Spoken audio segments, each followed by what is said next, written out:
Take a seat. Thanks. All right, what are we working on today? I have a rhetorical analysis for my college writing 2 class, and I was just hoping you could check over my grammar and see if the paper makes sense. Okay, we can do that. But you know what? We're gonna look at some other things too to make sure the paper kind of makes sense. So let's make a list of everything that you want to work on. She's going for the list. What a way to start this tutoring session off. That'll make sure they stay on track and that they can work through the paper on the same topics. It's one of my favorites. So what do you need to look at besides grammar? I kind of want to take some time to look at my conclusion. I'm not too sure if it summarizes my argument well. My teacher also keeps mentioning a thesis, so can we see if I have a good thesis in my paper? Yeah, we'll do both of those. We'll put both those down. And before we get started, what's your paper about? My paper is an analysis on the Emancipation Proclamation. I have to look at how the speaker's logos, ethos, and pathos is used in the speech and how effective I think the speech is. Okay, all right.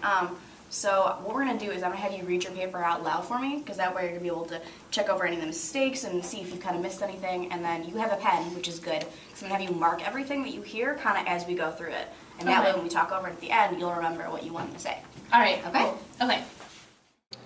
Reading aloud is not only a great way to catch mistakes, but it also makes it easier for the tutor and the student to take in the whole paper. It really gives you a look at the thesis and it lets you see if the whole paper is on the right track. All right, so were there any areas that you noticed that you wanted to work on while you were reading aloud?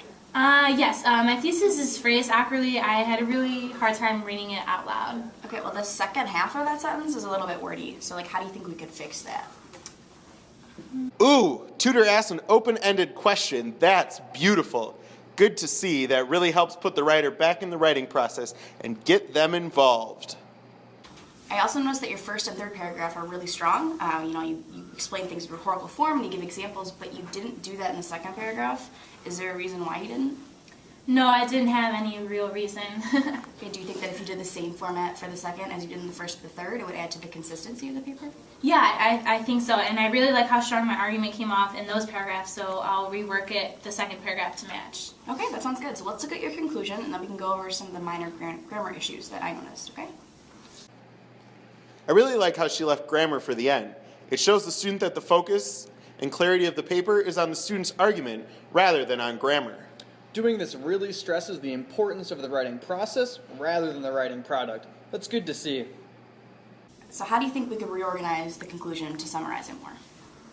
I guess I can move my thesis up so it isn't the last sentence in my paper. Would that help? Yeah, I think that's a really good idea. I think that way the reader's going to be able to refocus on your argument without it being the last sentence and before you start to wrap up. Is there any way you could kind of reference some of your arguments that you made within your conclusion? Yeah, I think I could probably add a sentence or two kind of restating what I argued. I think that would be good.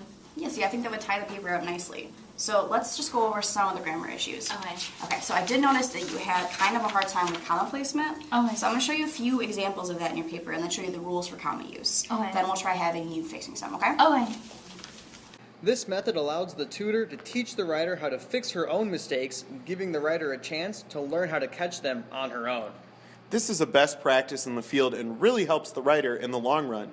Teaching the writer how to catch their own mistakes is one of the goals of the Writing Center. It's good to see that being put to practice. Now she's having the student do a few practices on her own to get more comfortable with the process. That's excellent work. They should be moving on to the wrap-up soon. Let's see how this goes. Okay, so I think that covers everything on our list. Let me just check it over again. I think so. So are there any other questions that you had? No, I think we covered all of them. I have plenty to work with now. Okay, good. So just remember to rework your conclusion, kind of bring your thesis up, and then go over the second paragraph like we talked about. Okay. And then besides that, you had a few comma issues and verb tense, but remember to rework the second paragraph and conclusion to match the arguments, and then it'll be more clear and concise right away, and then you can worry about grammar, okay? Okay. Well, great. Thank you so much. It's no problem. No, don't forget that you're welcome to make an appointment anytime with us, either online or you can come see us. Or if you have kind of a small question, you can always message us on Facebook or email us. We do have a hotline that you can call as well. Okay. All right. Thanks. All right, have a good one. You too. Bye.